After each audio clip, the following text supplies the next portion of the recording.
Hello friends, आज आपका practice set 48 रहेगा, जिसका फर्स्ट क्वेश्चन आता है कि व्यवहार का संवेगात्मक पहलू निम्नलिखित किससे संबंधित होता है।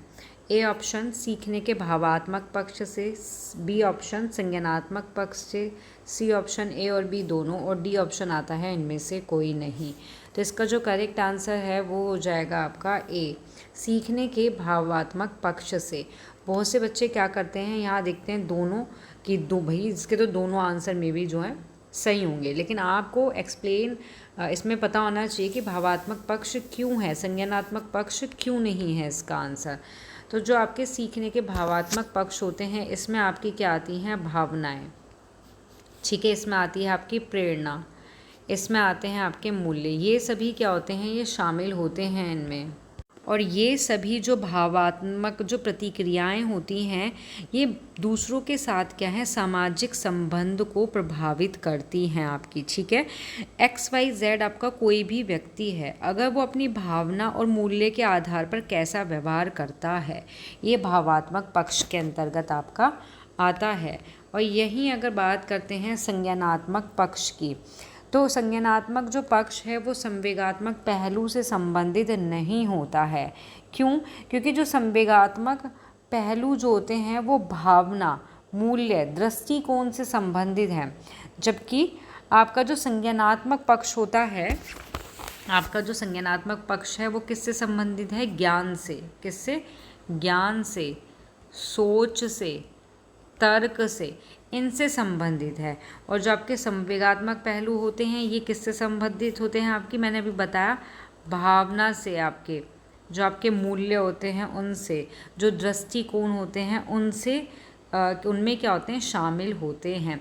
तो जो संज्ञानात्मक पक्ष है वो आपका संबंधित नहीं होता, क्योंकि इनमें ज्ञान, सोच और जो तर्क है वो संबंधित इनसे होते हैं आपके, ठीक है। तो इसका ऑप्शन जो है ए ऑप्शन करेक्ट आंसर हो जाएगा। नाउ नेक्स्ट क्वेश्चन आता है, नेक्स्ट एंड सेकंड क्वेश्चन आता है आपका कि राकेश खिलौने तोड़ता है, उसके अवयव को देखने के लिए उसे अलग अलग कर देता है, आप उसके बारे में क्या राय कहेंगे, मीन्स आप क्या कहेंगे, आपकी राय क्या होगी उसके बारे में। ए ऑप्शन राकेश को कभी भी खिलौने के साथ खेलने नहीं देंगे, बी ऑप्शन सदैव कड़ी नज़र रखेंगे, सी ऑप्शन उसकी जिज्ञासा प्रकृति को बढ़ावा देंगे और उसकी ऊर्जा को दिशा प्रदान करेंगे, या डी ऑप्शन उसे बताएंगे कि खिलौने तोड़ने नहीं चाहिए। तो बहुत सारे जो बच्चे हैं वो क्या है, कंफ्यूज हो जाएंगे। क्यों? देखो फर्स्ट ऑप्शन देखो, अगर समझते हैं फर्स्ट ऑप्शन के बारे में, राकेश को कभी खिलौने के साथ खेलने नहीं देंगे, तो ये तो भाई ऑप्शन में ये तो इनकरेक्ट हो जाएगा। ऐसे थोड़ी ना है कि बच्चा अगर किसी चीज़ को खोल रहा है, तोड़ रहा है, क्यों तोड़ रहा है, क्यों खोल रहा है, तो इसके वजह से क्या उसको खिलौने देने बंद कर दोगे, तो ये तो नहीं होगा। उसके बाद है कड़ी नज़र रखेंगे, तो अब ये थोड़ी ना है कि भाई 24 घंटे बच्चे पे निगरानी करके रखो, कड़ी नज़र रखो, तो ये भी इनकरेक्ट हो जाएगा। अब ऑप्शन बचते हैं आपके सी और डी, दो ऑप्शन बचते हैं। इसमें खिलौने नहीं तोड़ने देंगे, कुछ जो व्यक्ति हैं, बच्चे, उनकी राय होगी भाई हम खिलौने जो है उसको तोड़ने नहीं देंगे, लेकिन इन दोनों में जो करेक्ट आंसर आता है वो आता है इसका आपका सी ऑप्शन आ जाएगा। सी ऑप्शन आ जाएगा कि उसकी जिज्ञासा प्रकृति को बढ़ावा देंगे ताकि उसकी ऊर्जा को क्या है, दिशा प्रदान करें या करेंगे, ठीक है। नेक्स्ट क्वेश्चन आता है, नेक्स्ट क्वेश्चन इज है निम्नलिखित में से कौन सा रचनात्मक आकलन का एक उपयुक्त उदाहरण नहीं है। ए ऑप्शन दत्त कार्य, बी ऑप्शन मौखिक प्रश्न, सी ऑप्शन शतरंज परीक्षा, या डी ऑप्शन आता है प्रश्न खेल। तो करेक्ट आंसर इसमें हो जाएगा, इसका जो करेक्ट आंसर है वो हो जाएगा आपका शतरंज परीक्षा। मीन्स आपका जो आपकी अवधि परीक्षा होती है, इसकी जगह आपका आ सकता था अवधि परीक्षा, ठीक है। आपकी जो अवधि परीक्षा होती है वो क्या है, रचनात्मक आकलन का एक उपयुक्त उपकरण नहीं होता है। क्यों नहीं होता है? क्योंकि ये आपका योगात्मक मूल्यांकन योगात्मक मूल्यांकन से क्या है, संबंधित होता है। और जो आपकी अवधि सत्रांत परीक्षा है ये सत्र के क्या है, अंत में की जाती है। कब? अंत में छात्र की उपलब्धि को मापने के लिए की जाती है। लेकिन बात हो रही है रचनात्मक आकलन की, जबकि रचनात्मक आकलन क्या होता है, ये सीखने की प्रक्रिया के दौरान छात्र की जो भी प्रगति होती है उसकी निगरानी पर क्या है, केंद्रित होती है आपकी। ठीक है, आपका क्या है, अगर यहाँ ऑप्शन में नहीं, ये नहीं होता और क्वेश्चन में आ जाता निम्नलिखित में से कौन सा रचनात्मक आकलन का उदाहरण है, तो आपका दत्तकार्य भी है, मौखिक प्रश्न भी है, प्रश्न और खेल भी है आपका। ठीक है, और आपका क्या नहीं है, आपका सत्रांत परीक्षा नहीं है। तो करेक्ट आंसर इज आपका क्या हो जाएगा, सी ऑप्शन हो जाएगा। ठीक है, नेक्स्ट क्वेश्चन आता है कि अधिगम कार्य के लिए विद्यार्थी की तत्परता का आकलन करना शिक्षक के लिए कठिन है क्योंकि ए ऑप्शन, तत्परता के अधिकांश तत्व बाहरी रूप से दिखाई नहीं देंगे, बी, लचीलेपन की आवश्यकता, सी, अपूर्ण परिपक्वता, या फिर डी आपका ये सभी। तो करेक्ट आंसर इज हो जाएगा इसमें आपका ये सभी हो जाएगा। ठीक है, तो इसमें जो आपका ऑप्शन आता है, तो इसमें क्या है, इसमें फर्स्ट ऑप्शन है तत्परता के अधिकांश तत्व बाहरी रूप से नहीं दिखाई देते। तो करेक्ट कि जो तत्परता होती है उसके जो हमारे बाहरी रूप से जो तत्व हैं वो नहीं दिखाई देते हैं। बी ऑप्शन आता है लचीलेपन की आवश्यकता, मतलब कि आपका इसमें क्या होता है कि जो टीचर है, ठीक है, टीचर है, टीचर को सीखने के लिए एक ऐसा वातावरण बनाना होता है जो सभी जितने भी स्टूडेंट्स हैं सभी स्टूडेंट की तत्परता के स्तर के अनुरूप हो। जो स्टूडेंट हैं उनका जो स्तर है, उनका जो लेवल है उसके अनुरूप हो, जो सभी के लिए एक समान आकलन करना क्या हो जाता है, कठिन बना देता है आपका। ठीक है, तो नेक्स्ट आता है इसके अंदर आपका अपूर्ण परिपक्वता। तो ये कैसे होता है कठिन आपका, कि तत्परता के जो सभी तत्व को एक ही समय में पूर्ण विकसित नहीं किया जा सकता, जिससे क्या होता है कि जो टीचर होता है आपका, टीचर के लिए एक सटीक आकलन करना जो है वो मुश्किल हो जाता है। तो करेक्ट आंसर इज इसका डी ऑप्शन हो जाएगा कि शिक्षक के लिए कठिनाई होती हैं। क्यों? ये सारे ऑप्शन करेक्ट हो जाएंगे आपके। ठीक है, नेक्स्ट क्वेश्चन आता है आपका, नेक्स्ट क्वेश्चन इज है आपका कि बुद्धि समावेश करती है ए अपसारी चिंतन का, बी अभिसारी चिंतन का, सी ए और बी दोनों का, या डी ऑप्शन विचारशील चिंतन का। तो इसका करेक्ट आंसर हो जाएगा आपका, करेक्ट आंसर इज हो जाएगा इसका अभिसारी चिंतन। ठीक है, कि जो बुद्धि होती है, नहीं सॉरी इसका जो करेक्ट आंसर हो जाएगा वो हो जाएगा ए और बी दोनों, क्योंकि जो बुद्धि होती है उसमें क्या होता है आपका, जो अपसारी चिंतन है वो और जो अभिसारी चिंतन है ये दोनों के दोनों क्या होते हैं, शामिल होते हैं। ठीक है, और अभिसारी चिंतन जो है वो किसी समस्या का एक विशिष्ट सही उत्तर खोजने पर केंद्रित होता है। मतलब अगर यहाँ पे बात करते हैं हम अभिसारी चिंतन की, तो अभिसारी चिंतन क्या होता है, इसमें कोई भी अगर तुम्हारी प्रॉब्लम है, कोई भी समस्या है, उसका जो आंसर होता है वो सटीक होता है, किसी भी समस्या का एक सही उत्तर देना, ये होता है आपका अभिसारी के अंदर। लाइक आपका MCQ हो गया, आपका लाइक हो गया राइट या रॉन्ग हो गया आपका। तो इसमें क्या है, राइट और रॉन्ग में आंसर देना। MCQ में क्या है, क्वेश्चन है तो एक विकल्प का चयन करना है, तो ये हो जाता है अभिसारी चिंतन में। तो जो बुद्धि का समावेशन है वो अभिसारी चिंतन में भी होता है आपका, और आपका जो अपसारी चिंतन है इसमें भी होता है, बुद्धि का जो समावेशन होता है। ठीक है, जबकि जो आपकी अपसारी चिंतन है इसमें क्या होता है कि जो कल्पनाएं होती हैं या रचनात्मकता होती है उसका यूज़ किया जाता है। किसका किया जाता है, कल्पना और रचनात्मकता। ठीक है, इसका उपयोग किया जाता है मोस्टली, और किसी भी समस्या के लिए कई अलग अलग या नए समाधान इसमें खोजना शामिल रहता है। ये क्या है, विचार की सूची बनाने जैसी गतिविधियों से क्या है आपका जुड़ा होता है। तो बुद्धि को क्या है, इन दोनों क्षमताओं के संयोजन के रूप में क्या होता है, समझा जाता है, क्योंकि ये समस्या को हल करने के लिए विभिन्न प्रकार की मानसिक प्रक्रिया का क्या करती हैं, उपयोग करती हैं। तो करेक्ट आंसर इसमें हो जाएगा आपका सी ऑप्शन। ठीक है, नेक्स्ट क्वेश्चन आता है। नेक्स्ट क्वेश्चन इज कि एक अच्छे शिक्षक का सबसे महत्वपूर्ण गुण है विषय वस्तु का पूर्ण ज्ञान, बी ऑप्शन प्रभावी संचार कौशल, सी ऑप्शन धैर्य और सहानुभूति, या डी ऑप्शन आता है सभी। तो करेक्ट आंसर हो जाएगा आपका सभी। ठीक है, तो इसमें अगर हम फर्स्ट पॉइंट की बात करते हैं तो इसमें आता है कि विषय की जो गहरी समझ होती है वो शिक्षक को क्या करती है, छात्रों को बिल्कुल सटीक और प्रासंगिक जानकारी प्रदान करने में क्या करती है, हेल्प करती है। तो विषय वस्तु का जो पूर्ण ज्ञान है ये इम्पोर्टेंट जो है गुण होता है, क्वालिटी होती है।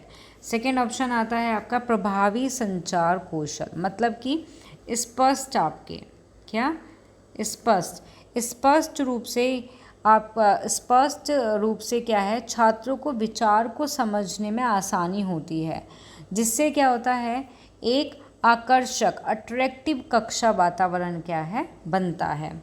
इसी के साथ आता है आपका थर्ड ऑप्शन धैर्य और सहानुभूति, मतलब कि धैर्यवान और सहानुभूतिपूर्ण अगर टीचर होगा तो छात्रों को चुनौती का सामना करने में क्या है, हेल्प करते हैं, और उनके जो भावनात्मक सुरक्षा भी क्या है उनको प्रदान करते हैं, और सीखने के लिए भी उनको क्या बना देते हैं, सशक्त बना देते हैं। ठीक है, तो करेक्ट आंसर हो जाएगा इसमें D option. Now next question आता है आपका। नेक्स्ट क्वेश्चन है कि वह विशेषता जो सहयोगात्मक स्थिति की सीमा नहीं है। फर्स्ट ऑप्शन सहयोगात्मक स्थिति, सेकंड ऑप्शन निरंकुश स्थिति, थर्ड ऑप्शन शिक्षक केंद्रित, या डी ऑप्शन आता है सभी। तो आपका जो करेक्ट आंसर हो जाएगा वो हो जाएगा सभी। क्यों, आपकी जो इसमें फर्स्ट ऑप्शन जो आता है सहयोगात्मक स्थिति मीन्स कि सहयोगात्मक जो स्थिति की विशेषता में क्या होता है आपका, सहयोगात्मक स्थिति में क्या होता है कि छात्रों के बीच सहयोग को बढ़ावा देती है और उनकी सक्रिय भागीदारी को क्या करती है, प्रोत्साहित करती है, जिसमें वे एक दूसरे से क्या है, सीखते हैं। ठीक है, लेकिन इसमें क्या है, सहयोगात्मक स्थिति की विशेषता नहीं है। तो इसका जो करेक्ट आंसर हो जाएगा आपका, और सॉरी इसमें ये ऑप्शन गलत है, इसमें ये ऑप्शन नहीं है। ठीक है, यहाँ लिख दो इनमें से कोई नहीं। भाई अब आपका आंसर जो है वो निरंकुश और शिक्षक केंद्रित दोनों रहेंगे। यहाँ बाय मिस्टेक ये वाला प्रिंट हो गया क्वेश्चन में से आपका, तो इसका जो करेक्ट आंसर है वो डी ऑप्शन ही रहेगा, मतलब बी और सी दोनों रहेंगे। तो इसमें आ रहा है निरंकुश स्थिति। तो जो निरंकुश स्थिति का होना या निरंकुश होना जो होता है वो शामिल नहीं होता। क्यों, क्योंकि ये दोनों है ना, ये एक ही बात कहते हैं। क्या कहते हैं कि जो शिक्षक के द्वारा संचालित होती है, जो निरंकुश जो स्थिति होती है ये एक टीचर के द्वारा संचालित होती है, और छात्र की राय और भागीदारी को इसमें क्या है, कम इम्पोर्टेंस दी जाती है, जो सहयोगात्मक शिक्षण के सिद्धांत के क्या है, बिल्कुल विपरीत होता है। कहने का मतलब यही है कि इसमें यही है कि बच्चों को इम्पोर्टेंस नहीं दी जा रही, और यहाँ अगर बात आती है शिक्षक केंद्रित, तो ये शिक्षक केंद्रित होती है, तो वही बात कि इसमें बच्चों को इम्पोर्टेंस नहीं दी जाती। तो ये दोनों ऑप्शन आपके करेक्ट आंसर हो जाएंगे। ठीक है, नेक्स्ट क्वेश्चन आता है, एक शिक्षण विधि में 2 या अधिक शिक्षक सहयोगात्मक विषयों की योजना बनाते हैं, पूरा करते हैं, सदैव विद्यार्थी पर इसके प्रभाव मूल्यांकन आवर्ती रूप से करते हैं, ये विधि है। फर्स्ट ऑप्शन श्रव्य दृश्य शिक्षण, सेकंड टोली शिक्षण, सी दृश्य शिक्षण, या फिर डी व्यक्तित्व शिक्षण। तो इसका जो करेक्ट आंसर हो जाएगा वो हो जाएगा आपका टोली शिक्षण। ठीक है, नाउ नेक्स्ट क्वेश्चन आता है आपका, नेक्स्ट क्वेश्चन इज कि दुर्बलीकरण बाधा है। फर्स्ट शारीरिक बाधा, सेकंड संवेदी बाधा है, सी कार्यात्मक बाधा है, या फिर डी सभी। तो करेक्ट आंसर हो जाएगा इसका आपका, तो करेक्ट आंसर इस डी ऑप्शन हो जाएगा कि दुर्बलीकरण बाधा जो है वो शारीरिक बाधा भी होती है। कैसे कि चोट लगना आपका, ठीक है, चोट या फिर बीमारी, ओके, चोट लगना, बीमारी के कारण शारीरिक और संवेदी दोष, जैसे पोलियो का पक्षाघात मीन्स पोलियो हो जाता है जो, ठीक है। सेकंड आता है संवेदी बाधा। आपने देखा होगा कि बहुत सारे बच्चे ऐसे होते हैं, व्यक्ति ऐसे होते हैं जो दृष्टि मीन्स देखने से रिलेटेड, श्रवण शक्ति में कमी होती है। कहने का मतलब ये या तो निकट दृष्टि दोष होगा, दुर्बल श्रवण वाले होंगे, मतलब दृष्टि और श्रवण दोष की कमी होती है इसमें, ठीक है, मतलब ये दोष होता है इनके अंदर, इन श्रवण और दृष्टि शक्ति की कमी होती है, शक्ति की क्या होती है, कमी होती है इनमें, ठीक है। उसके बाद आता है कार्यात्मक बाधा। तो ये किसी भी अंग के कार्य में बाधा को संदर्भित करता है, भले ही कोई शारीरिक क्षति ना हो। फॉर एग्जाम्पल दुर्बल जो भाषण होता है, क्या है, भाषण होता है, कैसा आपका, दुर्बल, ठीक है, क्लियर हो गया। नाउ नेक्स्ट और लास्ट क्वेश्चन आता है आपका ये कि जीन पियाजे के संज्ञानात्मक विकास की अवस्था के अनुसार पूर्व प्रत्यात्मक काल के रूप में जाना जाता है, निम्न में किससे संबंधित है। फर्स्ट संवेदीगामक, सेकंड पूर्व संक्रियात्मक, सी मूर्त संक्रियात्मक, या डी आपका औपचारिक संक्रियात्मक। तो करेक्ट आंसर हो जाएगा, इसमें जो करेक्ट आंसर है वो हो जाएगा आपका पूर्व संक्रियात्मक, ठीक है। पूर्व संक्रियात्मक अवस्था ये ऐसा चरण होता है जिसको पूर्व प्रत्यात्मक काल, मतलब का आपका जो प्री कॉन्सेप्चुअल स्टेज के रूप में जाना जाता है। ये आपका क्या है, 2 से 7 वर्ष की आयु तक होती है। इस अवस्था में क्या होता है कि बच्चे के जो प्रतीक होते हैं या मानसिक छवि जो होती हैं उसका उपयोग करके क्या है, सीखते हैं, लेकिन उनकी जो सोच है अभी भी अहंकारी या अतार्किक जो है वो होती है। उनकी सोच कैसी होती है, अहंकारी और अतार्किक होती है, ठीक है।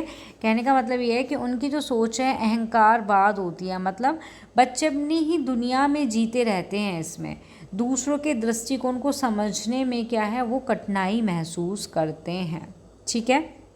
और क्या होती है, अतार्किक सोच, क्या होता है इसमें, अतार्किक सोच, ठीक है, मतलब कि एक सेकेंड, अतार्किक सोच आपकी, ठीक है। इसमें होता है कि सोच अभी भी पूरी तरह से व्यवस्थित या तार्किक नहीं होती है। वो अमूर्त समस्या के बारे में तर्क करने में क्या है, संघर्ष कर सकते हैं, और इस अवस्था में बच्चे की दिखावटी या फिर काल्पनिक खेलों में बहुत शामिल होते हैं, बहुत रुचि लेते हैं, ठीक है। तो आपका जो करेक्ट आंसर है वो हो जाएगा आपका बी ऑप्शन हो जाएगा। और इसके बारे में 1-2 पॉइंट्स पता होने चाहिए कि अगर संवेदी गामक की बात करते हैं तो जन्म से 2 वर्ष की आयु संवेदी गामक होती है। मूर्त संक्रियात्मक होती है आपकी 7 से 11 वर्ष, ठीक है, जबकि पूर्व संक्रियात्मक तो बताई दी कि 2 से 7 वर्ष की होती है, और आपकी औपचारिक जो है ये 11 से अधिक वर्ष की होती है, ठीक है। तो ये सारी आपकी अवस्थाएं होती हैं, इनसे रिलेटेड आपके क्वेश्चंस आ सकते हैं क्या हैं, मेरे को जो लगता है वो लगता भी क्या ये है कि 99% आपका इनमें से क्वेश्चन तो आना ही आना है, जो ये अवस्थाएं हैं। तो आप इन अवस्थाओं को तो बहुत अच्छे से पढ़ के जाना एग्ज़ाम में, क्योंकि इनसे रिलेटेड कुछ भी क्वेश्चन आ जाएगा। पूरा डिटेल में पढ़ना एक एक अवस्था के बारे में। हमारे चैनल पर प्लेलिस्ट के अंदर इन अवस्थाओं को एक एक करके विद एक्सप्लेनेशन के साथ बहुत अच्छे से समझाया गया है। आप वहाँ पे जाके सारी वीडियोस को देख सकते हैं, आपको बहुत ही बेस्ट लगेगा कि हाँ भाई मैम ने बहुत अच्छे तरीके से समझाया है। और अगर इसमें से क्वेश्चन आता है तो मेरे को नहीं लगता कि आप वो उसमें 0 मार्क्स लाओगे। वो क्वेश्चन तो अटैम्प्ट करके उसमें 1 नंबर तो आपका आना ही आना है। तो ये टॉपिक जो है वो मोस्ट इम्पोर्टेंट है। विकास की संज्ञानात्मक विकास की अवस्थाएं किसके अनुसार? आपकी जीन पियाजे के अनुसार। ठीक है, तो यहाँ आपकी क्लास जो है वो समाप्त होती है। मिलते हैं नेक्स्ट क्लास में न्यू क्वेश्चंस के साथ। जिसको भी क्लास पसंद आए वो इसको लाइक शेयर सब्सक्राइब करना ना भूले। Thank you.